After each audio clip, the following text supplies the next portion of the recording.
بسم الله والحمد لله والصلاة والسلام على رسول الله.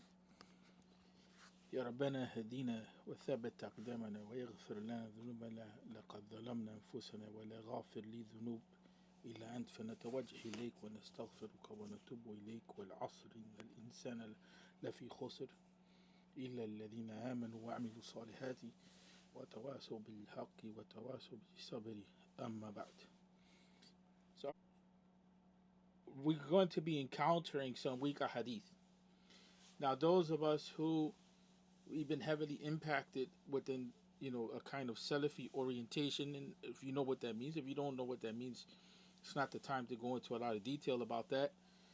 But if you have encountered the idea of questioning the status of a hadith or questioning the soundness or the grade of a hadith, and that has become part of your reality as a Muslim, which is not bad, we are going to be encountering a number of weak hadith. Now, one of the things that I wanted to bring to the forefront or alert you to or remind you of Imam al-Ajuri, Abu Bakr al-Ajuri, who's the one who compiled these ahadith, who's the what we would call in American English the author of this text. He's no slack of a scholar. He's no slack of a scholar. So the first thing that we have to have, and is part of being a good student of the Sunnah, being a good student of Hadith, is we have to have respect and regard for scholarship and the ulama, or the people of knowledge. The ulama in Islam is related to ilm, related to knowledge, is the people of knowledge. The ulama is the plural of alim. The plural of alim. The ulama are the people of knowledge in Islam, the leadership in knowledge. Imam Abu Bakr al-Ajuri is a hafiz, and hafiz it has high ranking status in the knowledge of hadith and in scholarship overall. Is a person of strong memory and understanding. So the person that we are taking knowledge from with regard to this text, we're taking knowledge from this text of hadith, is not a slack. So we have to learn that, right? But there's a standard that was set in the Salafi da'wah, which is not a bad standard, but we have to qualify it. We have to give a detail to that standard in order for it to be more workable in education. The standard usually is that we should only deal with sound hadith. That's fine. And that's not necessarily a bad standard, especially for the general Muslim public. Because then when you deal with a hadith, you're trusting in those ahadith, you're relinquishing the idea of doubting about the hadith. There's a trust relationship there. And then you can just focus on understanding the contents of the hadith or the teachings of the hadith and then move on to practice. That standard that the Salafi Da'wah set to say that we should only deal with strong hadith or sound hadith in the more wide sense is not a bad standard. But sometimes some of the scholars, because, and I'm going to pause for a second, a hadith consists of two parts. It consists of the chain of transmission, who relates the hadith, and how it gets to us, right? And then the teachings of the hadith itself. A lot of times the focus of the conversation, or the conversation with regard to whether hadith is strong or not, is only focused on one part.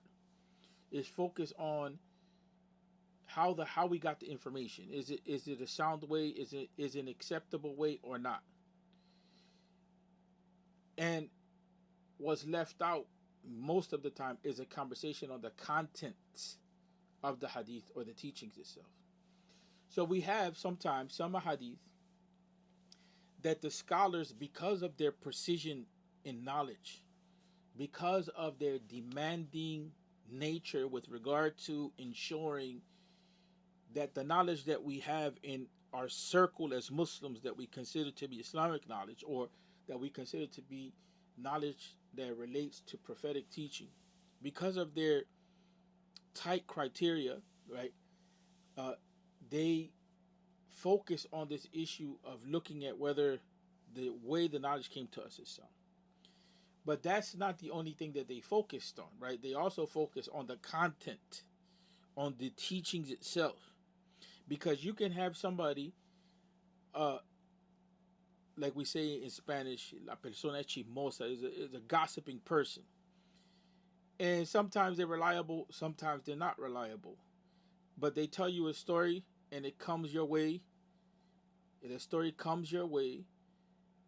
And sometimes you may doubt because a person is known to be a little of an exaggerator, but also they're also known at times to tell the truth. So, it may be the case that you have someone that relates something like that, but what they related is true.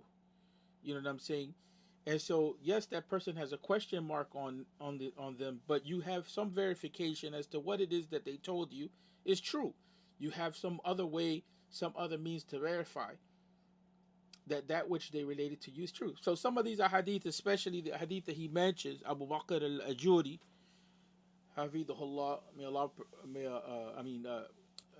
Rahimahullah, may Allah forgive him for his sins, and also us as well. He is relating a hadith, especially at the beginning of the text, that are encouraging to things that are good, that are encouraging to things that are good, to things that are positive. And the things that are being taught in those ahadith can be verified by other ahadith, or they can be verified by teachings in the Quran. So it's not like a teaching that's being communicated that has no grounding in Islam. So Abu Bakr al-Ajuri is well aware of the fact that the hadith may have some issues. But we came up, especially in the last 20 years, we came up in an environment, which has that standard, right? That standard was given to us as our community was impacted by the Salafi Dawah. Now, it's not a bad standard, because that is a standard that filter, like that we all have our antennas. When somebody's talking about hadith, we want to be sure. We're as a community now, we have a certain standard, certain criteria. We want to be sure. Our antennas go up. Okay, did you make that up, or is that actually prophetic teaching? So that's not a bad standard. But what we lack is some of the scholarly points. What we lack is some of the details now. Can you use a weak hadith? Yeah, there's times you can use a weak hadith. The majority of the time that you use a weak hadith is for something that's encouraging, right? And there's a lot of discussion on it. We don't have to go into it, but I know, and the reason why I bring this up, I've taught classes, and as we're teaching the class, sometimes we may use a hadith that may have some issues to it as far as its soundness, but the content is sound. There's not something being taught that is against the deen. And someone will come up and immediately make the comment, because they're used to that standard, right? Make the comment of, well, that hadith has issues. Shaykh al-Albani, rahmatullahi alayhi, may Allah have mercy on him, he judged the hadith to be weak, and so on and so forth. And we just want to put it on the table. We know. You know what I'm saying? We know that these types of hadith exist. We know the whole premise of collecting 40 hadith, the 3 to 4 hadith that Imam Abu Bakr al-Ajuri mentions in the text, they have issues. But the hadith that encourage the collection of 40 hadith, and the person that does so is promised a big reward, the scholars, and I mentioned this 2 sessions back in the first session, the scholars, they ran with it, they ran with the hadith, but they didn't implement it with exactitude, meaning they just didn't collect 40 hadith. So sometimes they would collect 43 hadith, or 42 hadith, or 41 hadith, or sometimes, like in the case of Imam Ibn Rajab al-Hanbali, collect 50 hadith. And so they are building not on this concept 100% on the 40 hadith, but they're built to say that they're following the hadith literally, or meticulously, or with exactitude, or with precision, that says if you collect 40 hadith that you will get XYZ reward. No, they're not following the hadith in that sense. But they began to see that the idea of having these smaller collections makes it easy and facilitates knowledge. Facilitates knowledge, right? And so they found that if you can, they let me say this. Let me rewind a little bit in my thinking. They saw the benefit that if they were able to be precise in the material that they collected as far as the themes, or if they were able to have a great selection, or if they were able to get the most concise hadith that are jam packed with meaning, they started getting deeper into the whole idea of collecting 40 hadith. They realized that if you can get about 40 hadith, if you can get a person to memorize about 40 hadith, if those hadith are pertaining to a particular topic, then that person will be well grounded in that topic. If you were able to collect the 40 hadith, like I alluded to, like in the case of Imam al-Nawawi, that's the most popular 40 hadith collection. That hadith collection, if you master that hadith collection, you have a very good grounding in the knowledge of the deen. Very good grounding in the knowledge of the deen, the knowledge of Islam, because those hadith are like the mother ahadith. Those ahadith, like each hadith, it's like each hadith in that collection. In the case of the 40 hadith of Imam al-Nawawi, is like having tens of ahadith. Each hadith counts for like maybe 50 hadith. So if you have 40 hadith, and you start seeing that under each hadith is like 10 other hadith or 20 other hadith, but you really have maybe a couple hundred hadith.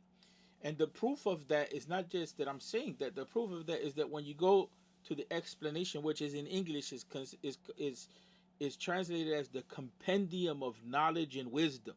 The compendium of knowledge and wisdom. It's the explanation of Hafid ibn Rajab for the 40 hadith of Imam al-Nawawi. And so when you go to that book, you're going to see that for each hadith that Imam al-Nawawi collected along with his teacher Ibn Salah, because it was a collective effort. Imam al-Nawawi built on the effort of his teacher Ibn Salah. Ibn Salah collected about the first 25 hadith, and Imam al-Nawawi finished the project. Well, Ibn Rajab comes and he builds on it, he expands on it, and so what you're going to find is that in that collection, you're going to have tons of hadith for each hadith that he's using to explain each of the 40 hadith. I don't want to go into more detail other than to say that especially in the instance of what we call virtues or fada'il or encouragement, sometimes the use of weak hadith is given a pass, people. Is given a pass. So in this case, these are hadith. Some of them may have some issues, but they're given a pass because of their value. Also, Hafid Abu Bakr al-Ajuri, rahmatullahi alayhi, may Allah have mercy on him, he's relating also from his teacher. Right? So it's something that is a knowledge that is being passed down from teacher to student, which is different than just going to a book. So they have their own system. We can't talk about it anymore from my side with a lot of detail. If there's no questions, we can move forward. If there's a question, let's take it right now before we move forward, because we're going to move into the material itself. But I just want to remind people of that so they don't get confused, or they're not talking about the issues with someone and then someone comes and says, well, that's weak, this, that. There's a logic behind the actions here, or why the sheikh is using some weaker hadith in